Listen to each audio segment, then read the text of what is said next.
The Telegraph has focused on Boris Johnson. Boris Johnson has been saying, has been warning that a radioactive cloud, that's the phrase he used, a radioactive cloud is threatening Europe. The US declares NATO ready for conflict after the Russian attack. So this is on the Zaporizhzhia nuclear power plant, and Russian forces have attacked this. And this is now twice, because the Russian forces, they captured the plant after targeting it with missiles and gunfire, which could be apparently a catastrophe 10 times worse than Chernobyl, is what they're saying. And the Russian troops have been advancing as well on Ukraine's second largest nuclear plant in Rivne.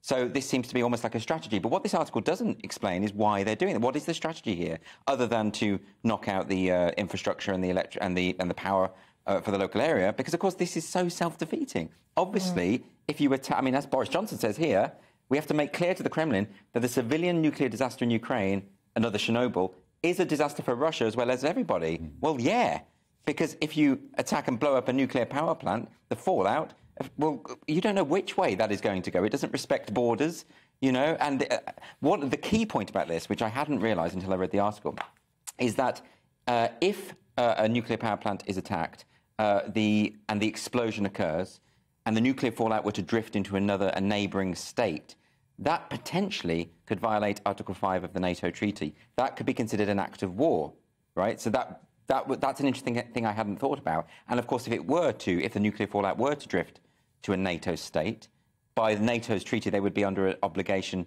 to retaliate. So that it's even more serious than just the nuclear fallout question. It could also be a trigger to war. So this is an absolute disaster. That's really interesting, because I thought that, you know, by just attacking Ukraine, he was kind of declaring war. Yes. And my concerns on this story was obviously the nuclear fallout, and that affects all of us. I mean, Boris is, I have to agree with him on that, that's frightening. And I've always been anti, you know, done a green comment and all sorts of, but why do we have them? Why do countries have them? Why are some countries trusted with them more than others? It's like, oh, no, he's got the finger on the pulse. Well, should anybody have Well, it's clean energy, isn't it? It's a more environmental, more environmentally friendly form of energy.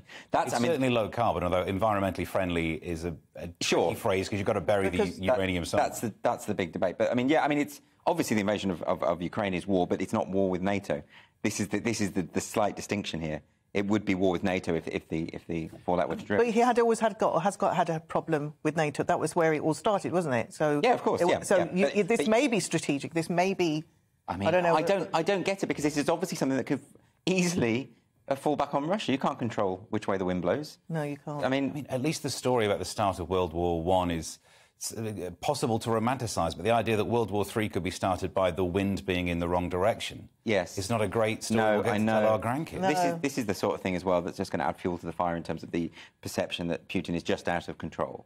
That this is just a sort of, which I think is a very simplistic idea, that he's just mad, he's just deranged. It's a very sort of, I mean, I understand why people are going with that, because it makes sense of a lot of stuff that seems nonsensical, but actually I don't think that is true. But this will, people will start to say that more and more. Do you think this is all planned? No, I mean, it's definitely planned, because they did it. I just question the logic. I don't understand. I mean, that's so obviously a self-destructive move on the part of Putin.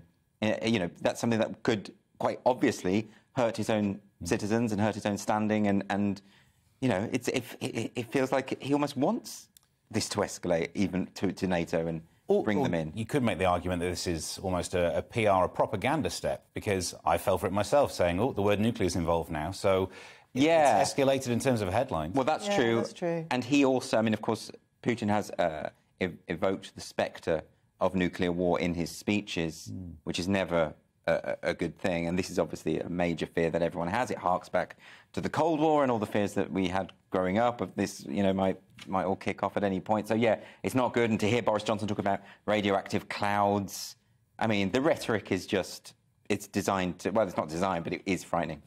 Anyone want to buy some iodine tablets? Because I reckon I could make some money on those right now. That's what everyone's going to be going for.